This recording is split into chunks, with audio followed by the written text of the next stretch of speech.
Hello everyone, my name's Tom and welcome to Codeball. Today we're going to be taking a look at this Nintendo 64 I've bought off eBay. I put the card around here with the price and everything so you can see exactly what I bought, how much I paid. But I think it was around £70-80 or something. It did come with 6 games and the seller reported it's got no power. So I thought, I've got it plugged in, at least to the audio. I've got the power pack here that's plugged in. Thought we'd give it a go and see what we get.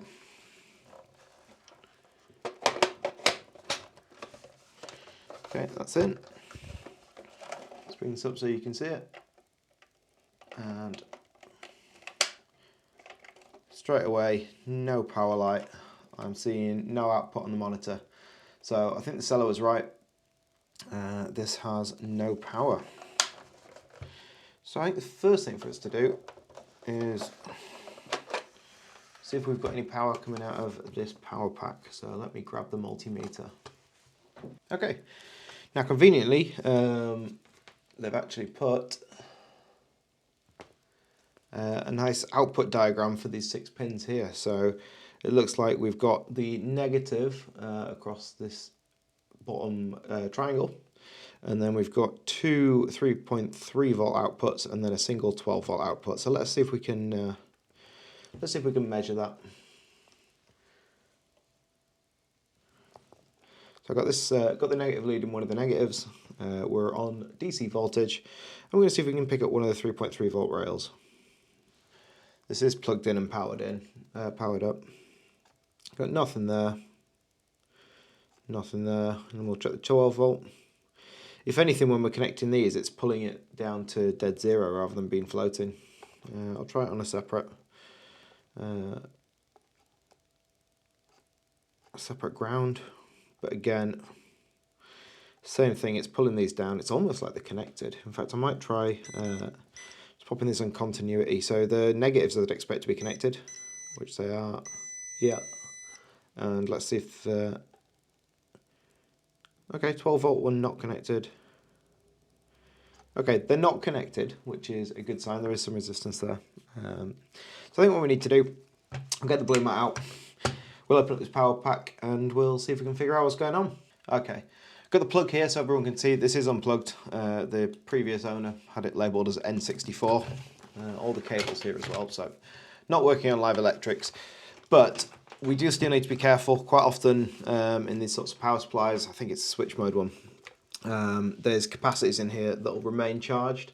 So what we'll do is we'll carefully open this up, and I do mean carefully, and we'll measure it, and if necessary we'll drain those capacitors, but just to make sure we're safe. The screws on here are the annoying, I don't know what you call them, I think maybe called game bit. Anyway, the iFixit toolkit does come with a thing. If anyone's following along at home, you shouldn't, because this is, at least in the UK, a 240 volt power supply. And unless you know what you're doing, or care little for your own life, you definitely shouldn't be following along.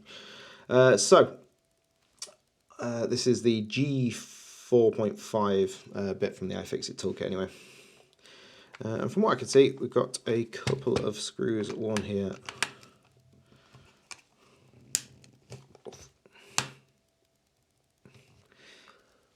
Interesting, that's taking a bit of force.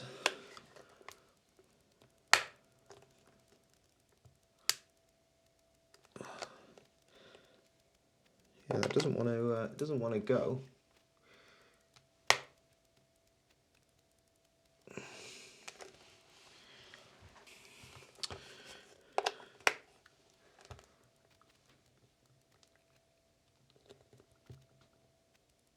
There we go, it is turning. It's just been in there a while. It's almost like it's got, I want to say thread lock, but it's not quite thread lock. Thread lock, normally you, once you break it, it's not too bad. This is just incredibly stiff. Oh yeah, looking at the thread that's coming out, it's a very coarse thread for this application, I would say. We have one of the screws out. Put that in there.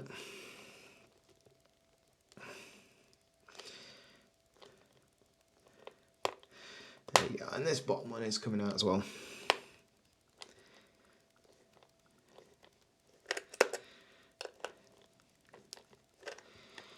Whew, taking a bit of effort. Right, this is where we do have to be careful. So it looks like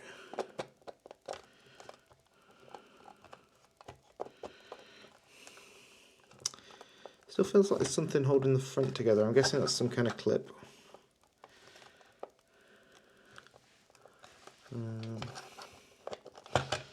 What we'll get is a couple of these plastic pries out and see if we can just lever it apart a bit.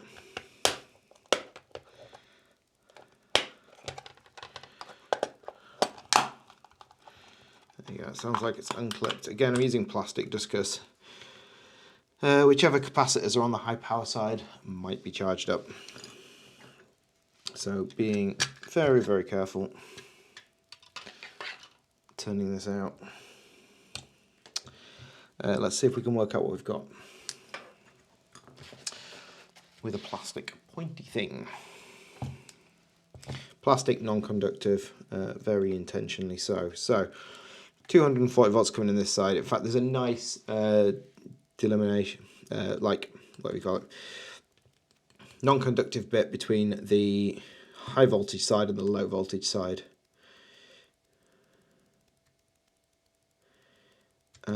Oh, okay. That could be the problem, or that might not be the problem. I'm not sure if that's meant to be broken or not, but it certainly looks like it is. Although it does look like it's not had any solder mask, copper on there, and it's connected via some wires at the back. So we'll have a look at that. But first things first, we've got to think about the safety. So what capacitors we've got on this high voltage side? It looks to me like the main one is going to be this one. And can confirm that's a 400 volt capacitor, and that is across these two. So what I'm going to do is just check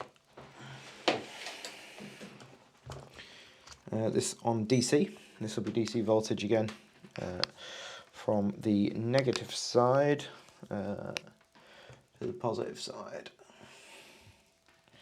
which will be from here to here. Yes, there's no voltage on that. I'm going to check a few other points just to be sure. But I think that is the big capacitor is that. It's actually between these two rails, so we'll just double check these exact pins. Yeah, and again it's no voltage on that. Now again, before I touch it, myself, I usually like just to be absolutely sure and to start just rubbing something metal across them, just to be absolutely sure. This is all on the high voltage side, and then we'll just do a bit on the low voltage side as well. But we saw no voltage on that capacitor, so it should be fine, and now I'm safe and happy to touch this. Again, do not do this at home if you don't know what you're doing and you're not confident working on high voltage electronics. So what have we got? Straight away, this looks a bit wobbly. So have we got continuity from the pins on here? I'm going to go into continuity mode on the multimeter. So from this to one of these, that's this one, and this one should be this one, just to be sure, so you can see. So check continuity from this one, and then this one should be this one. Okay, so the plug's connected to the board, so we should be getting power through as far as here. So the live side is this side, so I'm going to follow the live side, just because I think that's most likely to have any fuses. In fact, there is a fuse here. What does it say? It's a 2 amp 250 volt fuse. That looks to go between here and here. So let's just check we get continuity across this fuse. We do. That's what we want. Okay. So when we come over to this set of components, this is a capacitor. It's one of the safety ones, I think, or the filtering ones. We've got some other kind of filtering. We've got this part, which looks like a common mode choke. Again, this is all part of the filtering circuit. So then we're going to come to this side though. So this is positive in, and then this is into this, which is a so these 4 pins here are connected to this component here. In fact, let me switch and let me zoom in a bit for you. Okay, there, we should be able to see a bit better. Anyway, this component here, which is a bridge rectifier, so it looks like we've got the positive output here, negative output here, then these 2 inputs on the far side are going to be the AC inputs, which was where one of the things we were looking at just went. Yeah, so that's where this just went. So positive came into here. This must be the negative coming into here again through the common mode choke. So negative is just negative is just connected all the way down here. Common mode choke is across these 2 bits. I say negative, I mean neutral. And then this comes into the bridge rectifier. So is the bridge rectifier working? That is a good question. Okay. Right then, so we've got the... Okay, so now we're looking, we've got our continuity, but actually we want to be on diode check mode. So what I'm going to do on diode check mode is check across here. So what we should have is from one side of the AC, we get a diode drop, there you go, from one side of the AC to there. Now if we swap the leads around, we should get to the other side, a diode drop, and not to that side, and then from this side we should get not to that side but to this side. Swap the leads around, we should get to this side and not to this side. So that to me looks like that bridge rectifier is working absolutely fine, and that's important. That's something that we genuinely want to know. Right, so now we're going to follow the electricity a little more. So we're coming out, the positive comes out on the inside of the board, so positive comes out on this side. And that comes to these components. So this is positive, positive, positive. Here. Interesting that that's not even, that's not connected, although it doesn't look like it's got a pad, so I imagine it's not intended to be. So what are these components then on this side? So then we go through this this capacitor. We've also got a little resistor there. And this actually is just a bridge wire, which is under here, which seems to go over to here. So this is also the positive rail. So positive, positive, positive should come all the way to here, so we should be able to get some continuity from this side to over here, yeah. And the negative is all the way around here. So the positive comes up around here, goes through these parts. Nothing obvious there, nothing obvious. The fact that this is cracked is really interesting. I know that's on the low power side. I'm going to guess the high power stuff generally looks okay. I mean, flipping this around, none of the capacitors look particularly bad. I mean, this cable looks a little loose. But when we turn it over, it's not wobbling the legs. I think that's it's these legs here. If I wobble that, it's not wobbling the legs at all. So I don't think that's specifically a problem. Can we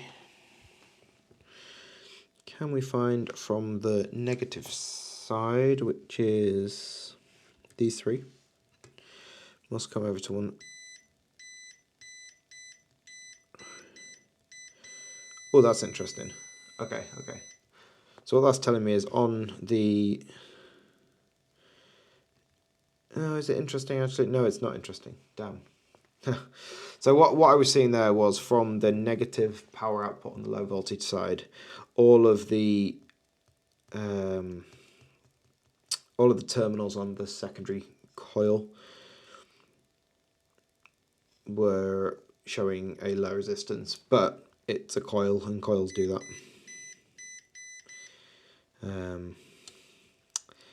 But basically they have impedance,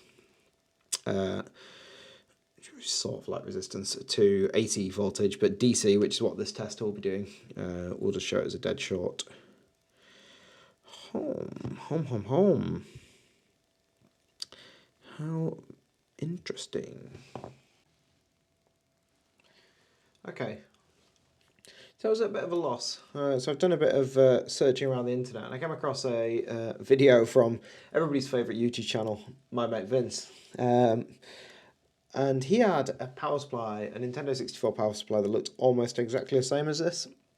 And the issue, after, I must say, a lot of debugging, it's a really interesting video. I'll link it somewhere. You should definitely watch it after this one. He came across that this resistor here, let's make sure that's in focus.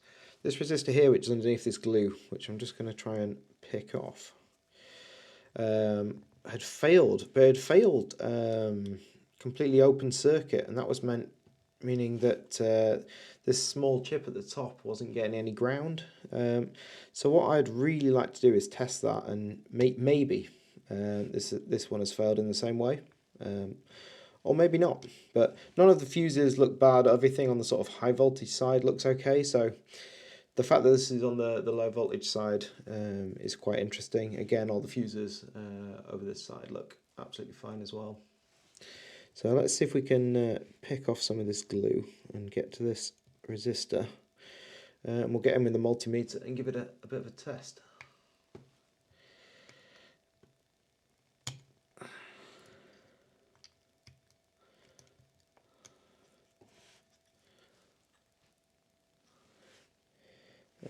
Glue stuff's horrible. But hopefully you can see that. But as I come into here, it's not going to be easy for you to see. Let's focus down there.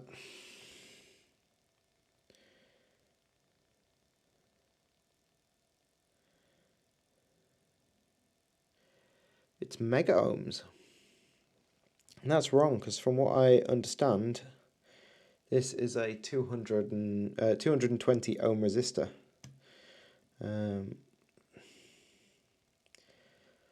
I think that could very easily be our culprit. So what I'm going to do is I'm going to order some resistors.